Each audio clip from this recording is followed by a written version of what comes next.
Hey, what's up, everybody? This is Gary Richard Collins II. How are you? I am as blessed can be. And since I have been getting enormous responses about the subject on which it was more controversial, yet groundbreaking, all consuming, and it makes it really most of your concerns and answering questions about a particular subject that most people may or may not step out of line, and even especially with some churches, I figured we ought to talk about this one again. And I'm going to be asking you the question in the follow up of the message on which I have done back in November.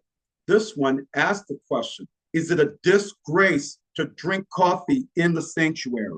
That's what I'm going to be speaking to you about for the next half hour or so. Okay, and this message and this was done with an interview with John Piper, who is the founder and teacher of Desiring God. Uh, now, it was called a brouhaha, and that's according to him. And it all started because he decided to tweet about coffee. This is with Pastor John. But according to John, he also posted a quote from Hebrews and absolutely a chorus of Hebrews jokes that followed. But during that text, Hebrews 12:28 is no joke to the rest of us, not even a joke to me. It's an anti-joke, a serious joke that raises questions about the tone of Sunday gatherings. First, say Hebrews 12:28 will says it in this way: let us offer to God acceptable worship with reverence and awe. And then he followed that text with a comment, especially with an open question. Can we reassess whether Sunday coffee, drinking in the sanctuary, fits? A provocative question is obvious, especially here in the States, especially in Michigan, where you have 242 Radiant, Vineyard Church out in Ann Arbor. You have Connection Church, Friendship Church, and you got Life Church in Canton, Michigan, among the many other churches. And you got Mount Hope Church. You also have Trinity Church, and you also have River's Edge and Riverview Church, all in Lansing, Michigan, where for every Sunday morning, it can be an absolute casual experience in the many churches. His tweet got rapidly loved, and it got hated, and it got spread everywhere, all over the internet, that things tend to do that are both love and hatred. So you had to have two things about the subject itself. You had to have the love part, and then you had to have the hate. And after 2 weeks of that, he received 1,000 retweets with over 1,500 comments. 3,000 of them are like, that's not bad, that is good, but definitely not, that is not good and definitely not bad. I would say it's on average. But you got 2.7 million viewers, and it sparked featured articles from Fox News right here in the States and the Daily Mail in the United Kingdom. Nobody had, well, they saw that, but my friends didn't. I didn't know any of this. I did not read not one tweet about that message that John had brought it out. However, somebody followed 100 people, because I don't do Twitter really, on the many other social media platforms I have done. Somebody followed 100 people, and those people, each and every one of them, are nice. It was all news when people had said, have you seen what happened to your tweet? That asked the question. And then somebody else said, somebody hasn't seen anything, nor to this moment have I or anyone. So what is someone saying? I'm taking your word for it. Now, all of that is true, and thousands of people love what John said online too. In order for him to make himself quite clear at least as many people loved the tweet the same way they hated it, not knowing if you had seen each and every one of the responses, and assuming the pastor, neither the pastor nor myself did not. Somebody had gathered up a dozen or so of the themes somebody had saw and sent John a, a reflex of responses to see if he was willing to jump in and address this hot button topic further on. He said yes. So guess what? Here we are.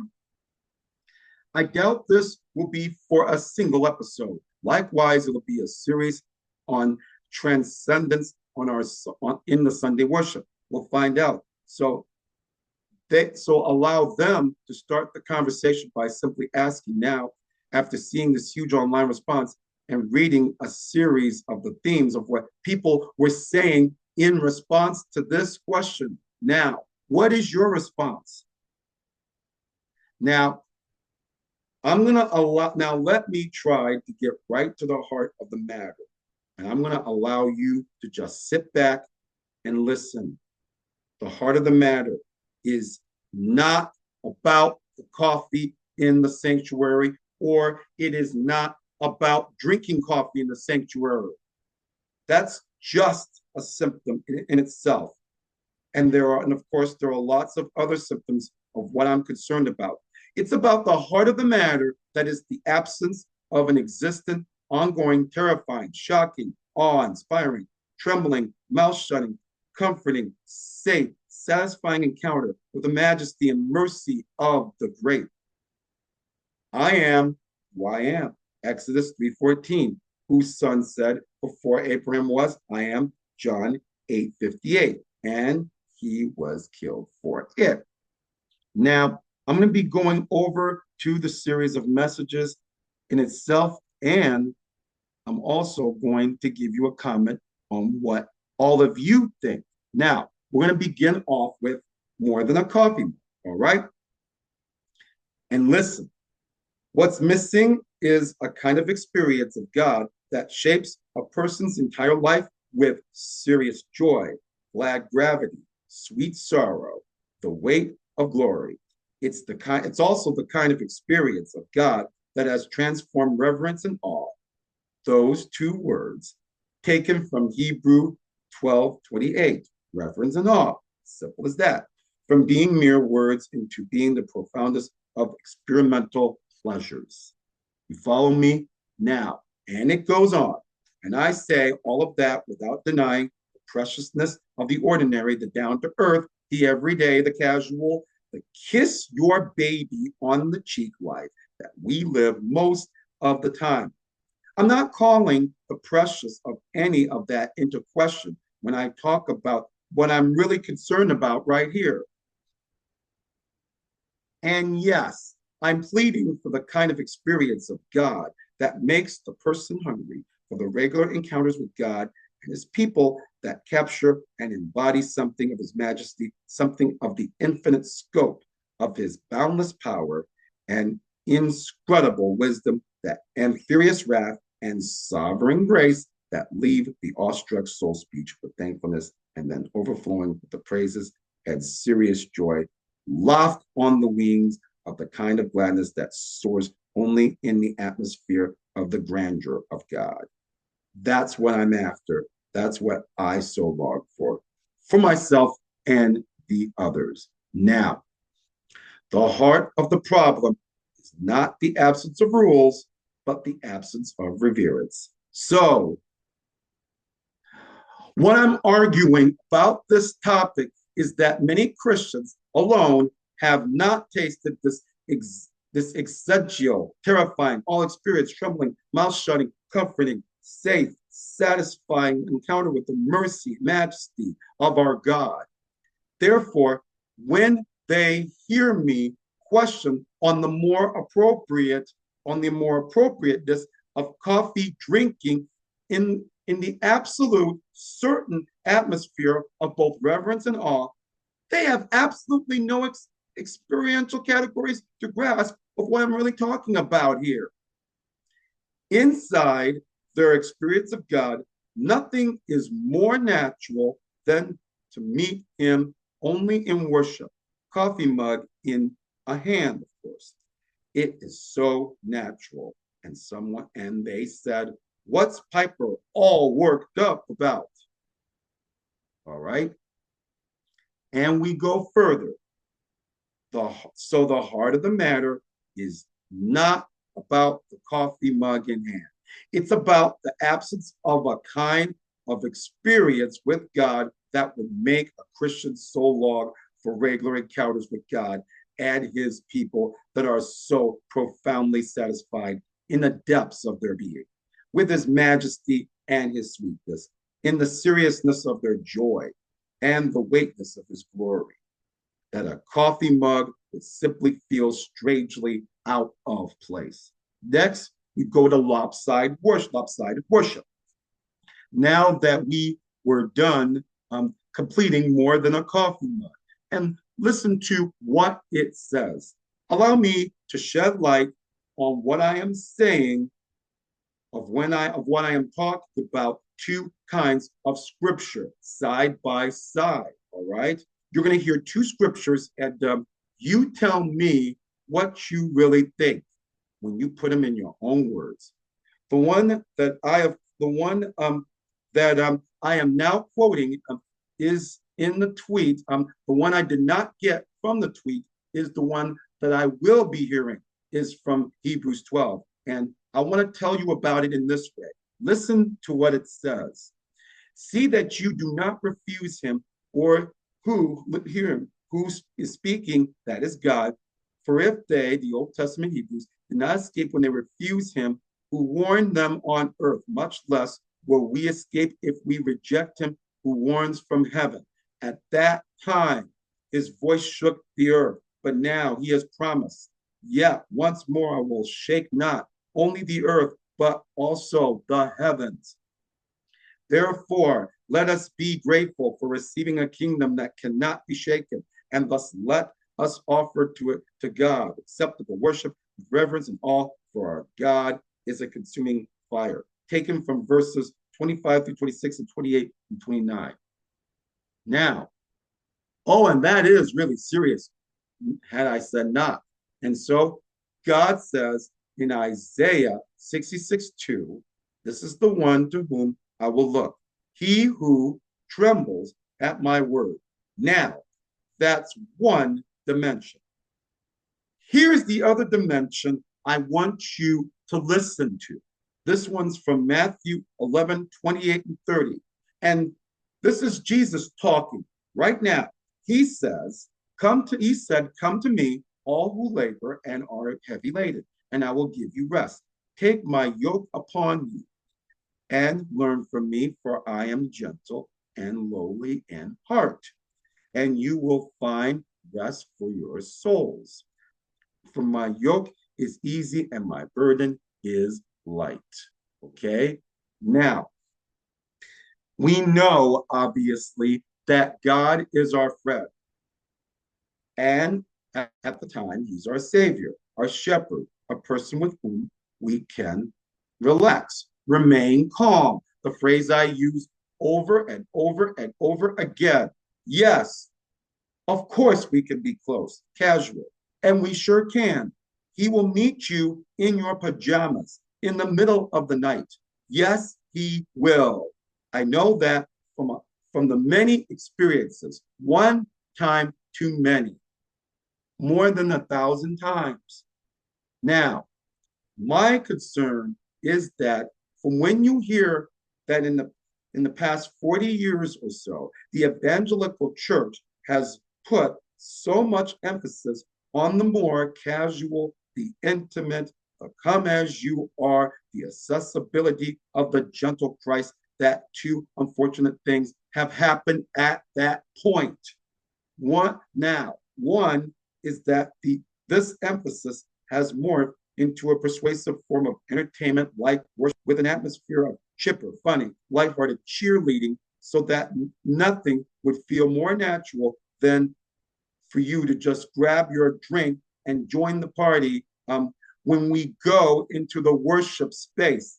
And the other effect of this lopsided emphasis on the casual approachability of God is that the kind of existential encounter with the majesty of God that I am talking about has become, for many people, inconceivable and therefore undesirable.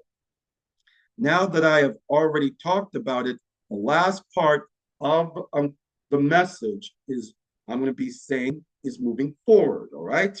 Now, the irony of this story is that I am a low key, is that, yes, I am a low key kind of person. I'm not kidding. I didn't say that I was a super private person, unlike Pastor Norbert Rodriguez and Pastor Jeremy Brown. I didn't say I am a super private person like Pastors Norbert Rodriguez and Jeremy Brown. No, I'm a very outgoing kind of person who likes to listen to people's everyday problems and come to at the right time, at the right place. When I don't think the solution to this problem is the embrace of a prescribed formal liturgy. What I think that approach to corporate worship does not provide enough freedom. No, but it can be too vulnerable to sound like empty rote recitation. I think the way forward is not rules. As a matter of fact, I think about rules. I don't think that in the many years when I have approached by pastors, counselors, praise and worship leaders, not to mention spiritual authoritators, and in the many years I've approached those people, I have not said to anybody about bringing drinks into the sanctuary, pro or con. I don't think I would ever say about people bringing their own coffees in front of Pastor Norbert Rodriguez, not in front of Pastor Jeremy Brown, not and especially not in front of Pastor David Stevens or Kevin Davis or or of course Pastor Bobby Schuller, period. I would never, and of course, I do not say that in front of Pastor Barb Yoder at all. They're my closest and dearest friends, and I would never, ever try to tell people that if they would like to bring their coffee, then, well, that's their risk. And I'll explain that to you at the end. But right now, I want to go further. I would never say that to anybody all my life. The heart of the problem is not the absence of the rules, but the absence of the reverence. All right. So the way forward is the more fuller, deeper vision of God. That's the first thing. The second is the more God-centered, serious, passionate, Bible-saturated whole counsel of God preaching. And the third, worship leadership that fosters an atmosphere of sustain.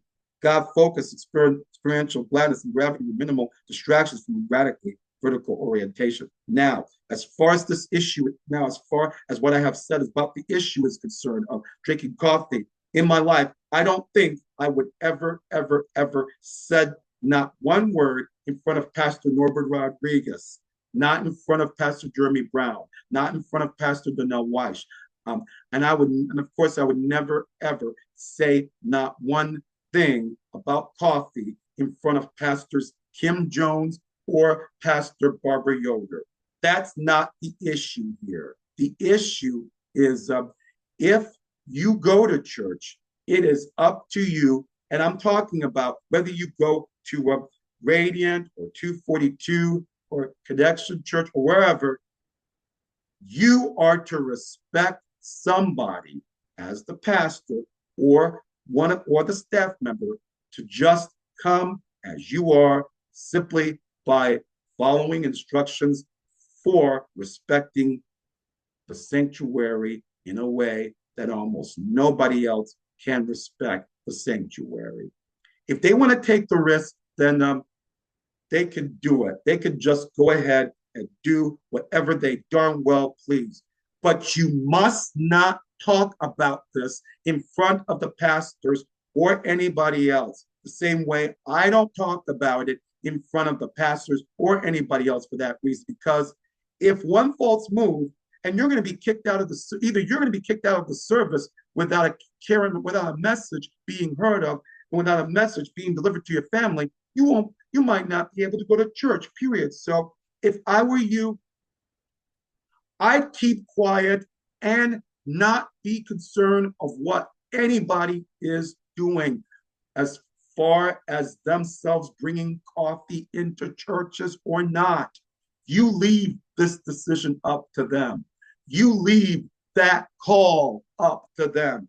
You leave their judgment, their best judgment up to them.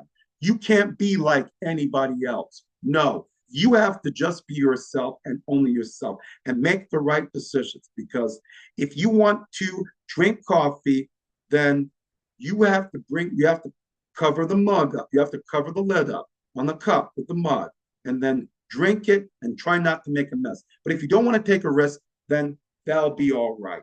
And that way, pastors will spare everybody the trouble, and it can spare you the trouble too. Well, I thank you for watching, and you be blessed. Take it easy, and be sure to follow appropriate instructions. And when you go to church, follow appropriate instructions. It'll mean more than you know. Thank you. Goodbye.